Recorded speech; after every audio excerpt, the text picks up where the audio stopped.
Bismillahirrahmanirrahim. Assalamualaikum warahmatullahi wabarakatuh. Perkenalkan, kami dari kelompok yang akan mempresentasikan salah satu tanaman, yaitu tanaman jati dari kelas mata kuliah agroforestry kelas C. Perkenalkan, nama saya Muhammad Farid Kamal Saputra dengan NPM 2251052 dan anggota lainnya yaitu Segni Agnia, Aiheti Herawati, dan Anisha Mauliani Putri. Dan pemateri pertama akan dijelaskan oleh Aiheti Herawati, lalu Segni Agnia, lalu Anisha, dan terakhir saya. Kepada Aiheti Herawati, dipersilakan. Assalamualaikum warahmatullahi wabarakatuh. Perkenalkan, nama saya Aiheti Herawati dengan NPM 225001012. Di sini saya akan memaparkan mengenai pengertian dari tanaman jati, klasifikasi, dan juga sifat ekologis. Tanaman jati merupakan salah satu tanaman yang berkembang dan dibudidayakan di Indonesia karena tanaman jati memiliki kualitas yang bagus. Harga kayu dari tanaman jati memiliki nilai agribisnis yang sangat tinggi. Selain itu, tanaman jati juga berfungsi sebagai penyangga ekosistem, penyangga biologis, dan juga fungsi dari sosial. Pohon jati merupakan pohon kayu yang berkualitas tinggi, sangat kuat, awet, dan banyak dimanfaatkan untuk keperluan manusia. Contohnya sebagai bahan baku bangunan, furnitur, dan lain-lain. Kayu jati juga merupakan komunitas hutan yang ada di berbagai daerah Indonesia seperti Blora, Jepara, Grobogan, Pati, dan Srogen yang memiliki beberapa sentra pengrajin mebel berbahan kayu jati. Berikut ada taksonomi atau klasifikasi dari tanaman jati. Tanaman jati termasuk kepada kingdom Plantae, divisi Spermatophyta, kelas Angiospermae, subkelas Dicotyledon, ordo Verbenales, famili Verbenaceae, genus Tectona, dan spesies Tectona grandis Linn. Masuk kepada sifat ekologis. Para pendapat ahli botani menyatakan bahwa tanaman jati berasal dari Burma atau India, bisa juga dari Thailand dan juga Laos. Keunggulan dari tanaman jati yaitu memiliki kekuatan dan keawetan yang sangat baik, mudah diolah, bentuk tidak dirubah, tidak gampang rusak, memiliki bobot yang berat dan kuat. Berdasarkan letak geografis, pohon jati tumbuh menyebar di daerah Asia Selatan dan Asia Tenggara pada rentang 9 derajat sampai 25 derajat 30 LU dan 75 derajat sampai 104 derajat 30 UT. Sekian presentasi dari saya kembalikan kepada moderator. Terima kasih kepada moderator yang telah memberikan saya waktu untuk menjelaskan mengenai materi pada tanaman jati. Di sini saya akan menjelaskan tentang syarat tumbuh pada tanaman jati. Yang pertama ada dua aspek, yaitu ada dari iklim dan juga dari tanah. Nah, kalau dari iklim, tanaman jati membutuhkan iklim dengan curah hujan minimal 75 mm per tahun dan optimalnya tumbuh pada daerah dengan curah hujan antara 1000 sampai 1500 mm per tahun. Sedangkan untuk suhu udaranya itu minimal mendukung pertumbuhan pada tanaman jatinya itu yaitu pada 13 sampai 17 derajat Celcius dan maksimalnya itu dari 39 sampai 42 Celcius. Nah, pada suhu-suhu optimal tersebut tanaman jati akan menghasilkan gitu kualitas kayu yang sangat bagus dan juga untuk kelembaban lingkungan optimalnya itu untuk pertumbuhan tanaman jati 85% fase vegetatifnya dan untuk fase generatifnya itu ada di 60 sampai 70%. Kedua yaitu ada tanah yang baik untuk tanaman jati yaitu yang memiliki pH antara 7 dan juga 8. Tapi kita juga bisa menjumpai tanaman jati yang tumbuh di pH tanah yang sekitaran 4 atau 5.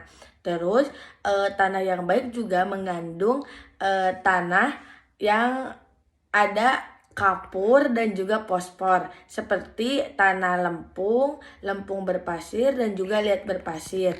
Terus juga secara geologis tanaman jati itu tuh ada dengan buatan induk tanah yang berasal dari limestone, terus juga ada mica, terus juga ada clay, pokoknya bahan-bahan tanah yang bagus gitu untuk tanaman jati.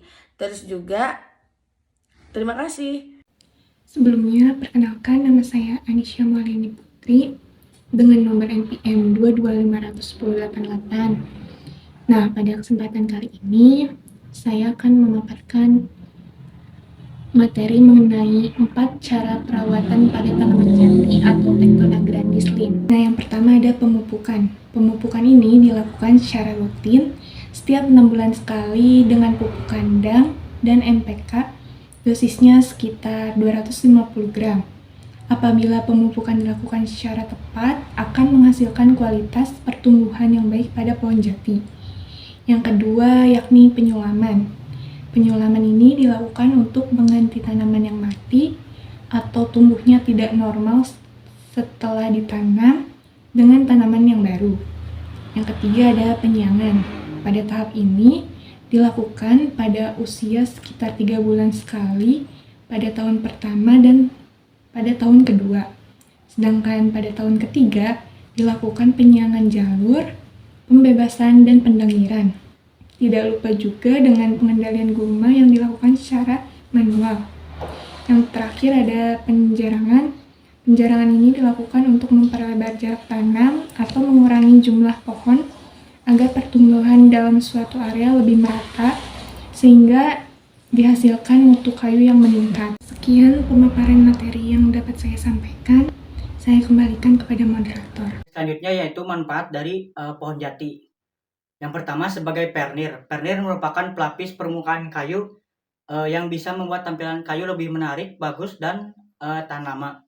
Lalu kayu jati juga bisa menjadi bahan bakar perapian seperti ranting-ranting kayunya yang tidak terlalu besar dan juga sekarang sudah banyak diekspor ke mancanegara untuk perapian, terutama pada di daerah yang dingin yang bersalju. Kayu jati memberikan panas yang tinggi dan tahan lama sehingga sangat cocok digunakan sebagai perapian. Lalu manfaat dari daun pohon jati. Di daerah Jawa sebagian besar masyarakatnya masih menggunakan daun jati sebagai pembungkus makanan karena bentuknya yang lebar dan ramah lingkungan sehingga membuat bungkus nasi dari daun pohon jati ini tidak tergantikan. Dan daun pohon jati juga bisa dijadikan sebagai pewarna alami yang bisa menghasilkan warna merah. Lalu fungsi dari pohon jati sebagai penyangga ekosistem karena tajuk pepohonan dalam hutan jati dapat menyerap zat-zat polutan dan cahaya bumi yang berlebihan. Karena tajuk pohon jati dalam melakukan fotosintesis dengan menyerap karbon dioksida dari udara dan melepaskannya menjadi oksigen yang bisa kita hirup sehari-hari. Dan sirkulasi dari karbon dioksida tersebut menjadi oksigen yang terus-menerus menjadikan iklim di sekitar hutan tersebut menjadi stabil. Lalu manfaat dari pohon jati juga sebagai penggemur tanah karena tumbuh tajam ke bawah, gitu, menyebar ke bawah ke dalam tanah. Yang pertumbuhan tersebut membantu pengemburan tanah sehingga memudahkan udara dan air masuk ke dalam tanah. Lalu hasil dan olahan kayu jati bisa dijadikan menjadi olahan seperti mebel, furnitur, hiasan di aquascape, menjadi alat-alat rumah tangga, dapur, seperti itu, dan alat-alat seperti alat musik, gitar, biola, dan lainnya. Sekian dari saya dan dari kami. Terima kasih. Wassalamualaikum warahmatullahi wabarakatuh.